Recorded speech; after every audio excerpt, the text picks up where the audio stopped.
Hi, I'm Nicholeen Peck, and I teach parenting, good communication, how to build strong family bonds, child development, education all over the world through the lens of the principle of self-government.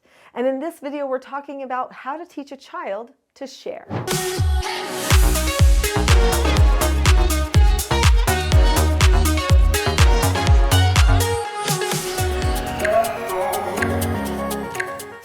In this video, we're going to be talking about sharing, why they don't share, and how to teach them this important social skill for success. Then we're going to talk about how to help instruct them to share so that they're ready to do it, and then how to correct them when they don't share afterward. I know that's a lot to cover in this short video, but sharing is something that is so important. I hope to get to the end of all of that, because it is something that almost every child has to learn at one point or another. I know there are many parents that worry that their children are selfish because they won't share. Well, there's something that you need to know, and that is that almost every child goes through a period of time, sometimes multiple periods of time, where they don't really feel like sharing.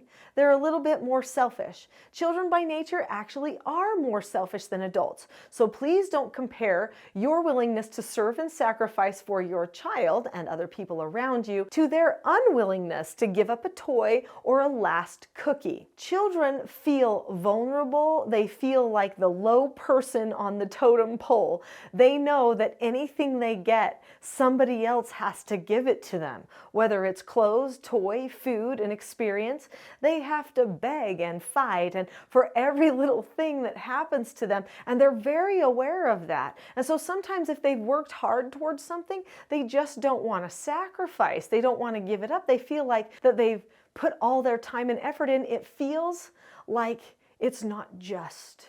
And children love justice.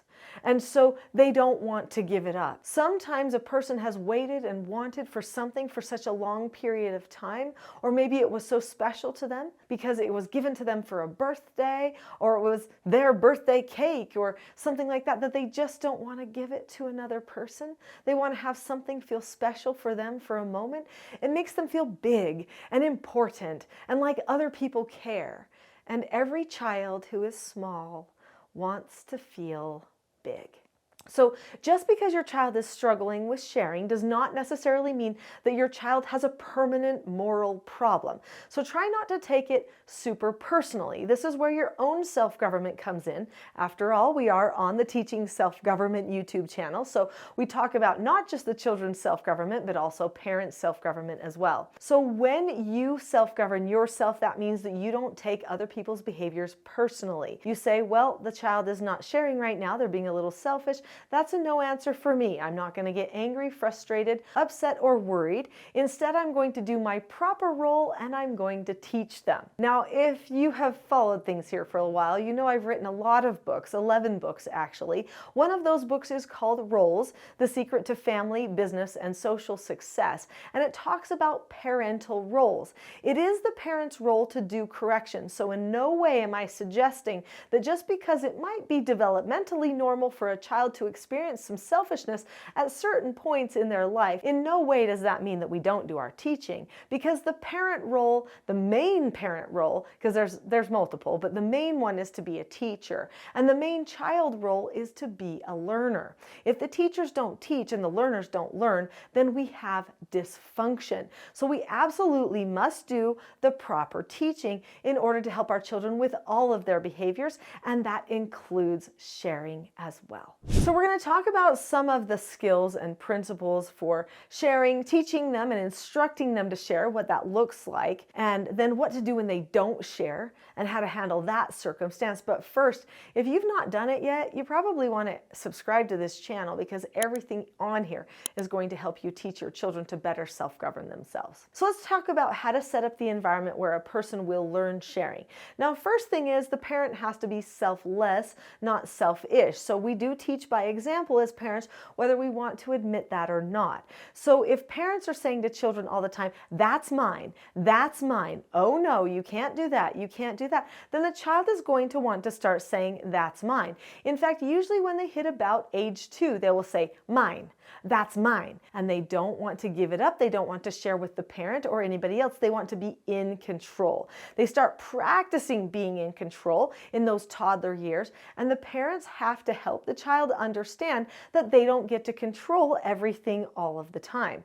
So even though they're trying to set up boundaries and they're understanding ownership, and these are important parts of their child development, that doesn't mean they get to have complete control. So I teach my children an important skill. It's one of the 4 basic skills for success that's in those 4 children's books all about self-government. These 4 children's books, which is the children's book set, they teach the 4 basic skills, which are following instructions, accepting no answers and criticism, accepting consequences, and disagreeing appropriately.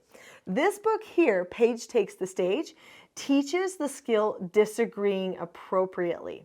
When I teach that skill to my children, this gives me the opportunity to correct them for that possessive behavior, but still let them have a voice. Now, just so you know, they're also going to need accepting no answers, following instructions, and disagreeing appropriately. Let me just show you how this would play out with a small child. So if I have a small child who is struggling with not sharing and by saying everything's mine and that other people can't have a chance with things, then what I'm going to do is make sure I teach all 4 of those 4 basic skills for success. Then what I'm going to do is when it is time for a person to share, I'm going to give them an instruction to share. That means that they are going to need to know the 5 steps to following an instruction. And I'm not going to go into great detail on that here on this video because I have other videos that talk about following instructions that you can definitely go and look at. So either the child does the 5 steps to following an instruction,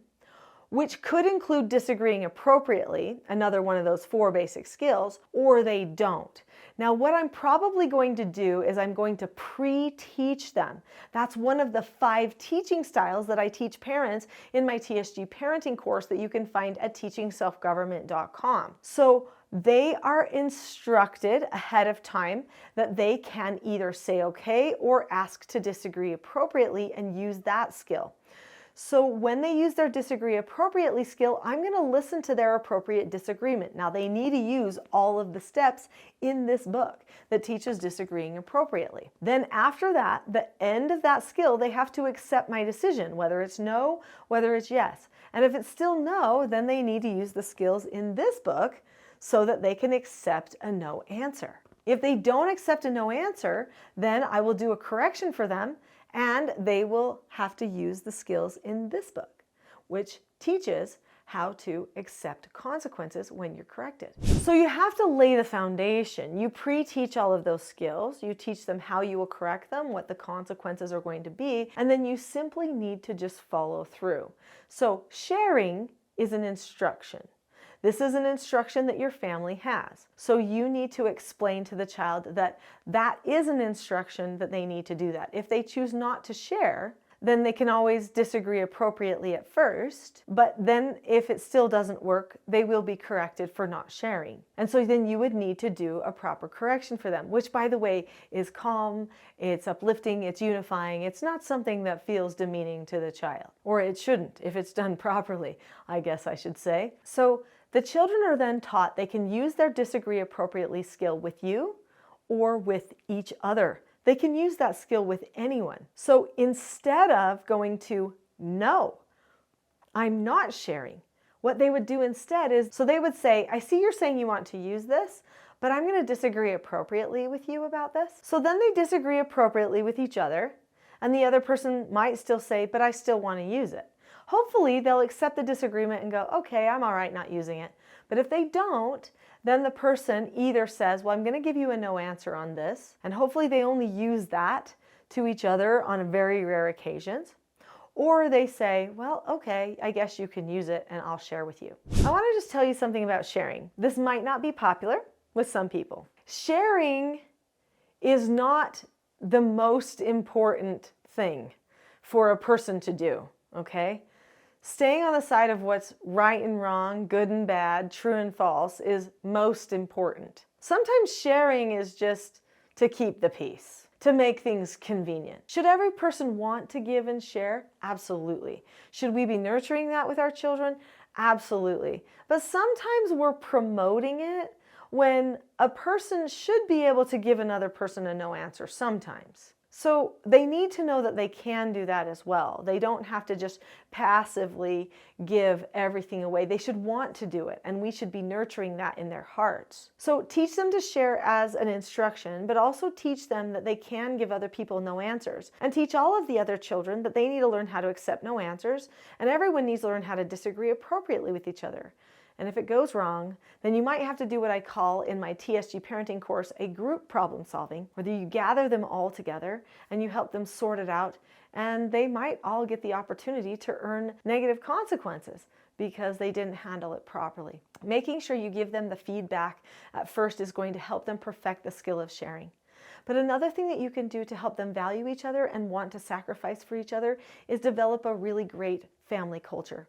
I want to just leave you with one story. I don't know if you've ever read the Little House on the Prairie books by Laura Ingalls Wilder. They're great read-alouds for your family, by the way. I would say 2 thumbs up on book recommendation there. But the actual book called Little House on the Prairie, which is the second book in the series. The first one's Little House in the Big Woods. In that second book, Laura and her sister are with their dad on an outing, and they find some little beads down by the riverbank. They're so excited. They've never seen anything so beautiful before. They bring them home. They show them to their mom, and their mom was like, "Oh, that's so beautiful. You took all that time collecting them and everything and carrying them all the way home.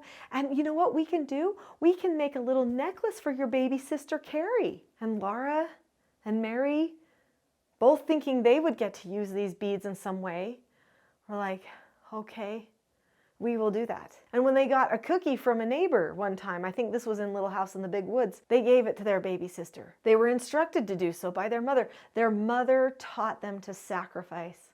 If you teach your children to sacrifice, if you give them instruction to sacrifice, they will soon find that sacrifice is easy, it's enjoyable, it feels good. They'll notice when other people sacrifice for them, so they'll have more gratitude, but they'll also be more gracious and be able to share with others. All of these skills and more can be learned in different places on this channel, but also in the full training, which can only be found at teachingselfgovernment.com. So go to teachingselfgovernment.com, go to the store, look at the course and some of the other resources there, and I will see you there.